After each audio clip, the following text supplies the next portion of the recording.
നമ്മുടെ Sanju Samson T20 world കപ്പിൽ നിന്ന് പുറത്താക്കുമെന്നും പറഞ്ഞിട്ടേ കുറേ അമ്മമാർ ഫേസ്ബുക്കിലും സോഷ്യൽ മീഡിയയിലും കിടന്നിട്ട് ഭയങ്കര പോസ്റ്ററുകളാണ്. ഒന്ന് രണ്ടെണ്ണം കാണിച്ചു തരാം. ഇങ്ങനെ സഞ്ജുവിൻ്റെ കരിയർ എൻഡ്, പിന്നെ Sanju Samson is likely to replaced by KL Rahul, ഇതുപോലെ തന്നെ റീപ്ലേസ്ഡ് ബൈ ഋഷഭ് പന്ത്, ജയ്സ്വാൾ എന്നൊക്കെ പറഞ്ഞ് ഇഷ്ടംപോലെ പോസ്റ്റ് ഉണ്ടായിരുന്നു. ശരിയാണ്, സഞ്ജുവിൻ്റെ ഒരു മോശം സമയമാണ് എന്ന് കരുതി വീണ് കിടക്കുന്ന ഒരാളെ വീണ്ടും കുത്തുന്നത് എന്തിനാ? പുള്ളി ഫോം ഔട്ടാണ്, അത് സമ്മതിക്കുന്നു. പക്ഷേ ഈ നെഗറ്റീവ് പറഞ്ഞ് ഇത് കേരളത്തിൽ നിന്നുള്ള ആൾക്കാരൊക്കെ തന്നെ ഇഷ്ടം പോലെ ഫേസ്ബുക്കിലും സോഷ്യൽ മീഡിയയിലൊക്കെ. നമ്മുടെ നാട്ടിൽ നിന്ന്, കേരളത്തിൽ നിന്ന് ക്രിക്കറ്റിൽ ആരൊക്കെ വലിയ സ്റ്റേജിലേക്ക് വന്നിട്ടുണ്ട്? ശ്രീശാന്ത് വന്നിട്ടുണ്ട്. അത് കഴിഞ്ഞ് ആരാ?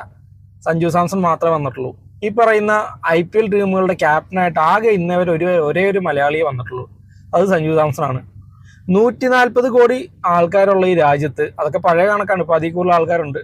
അത്രയും ആൾക്കാരുള്ള ഈ രാജ്യത്ത് നിന്ന് 15 മെമ്പർ സ്ക്വാഡിൽ ഒരു അംഗമായ ഒരാളാണെങ്കിൽ പുള്ളി കഴിവ് തെളിയിച്ചിട്ട് തന്നെയാണല്ലോ ആയത്.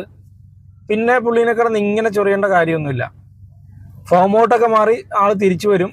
2 ഫോമായിട്ട് 2 കളി കളിച്ചാൽ ഈ പറയുന്നവരെല്ലാം തിരിച്ചും പറയും. പക്ഷേ വീഴ്ചയിൽ ഇങ്ങനെ ഒരാളെ തളർത്തേണ്ട കാര്യമില്ല. എന്താണെങ്കിലും ആരൊക്കെ തളർത്തിയാലും നമ്മൾ സഞ്ജു സാംസൺ ഇഷ്ടപ്പെടുന്നവർ സഞ്ജു സാംസന്റെ കൂടെ തന്നെ ഉണ്ടാവും. Full support.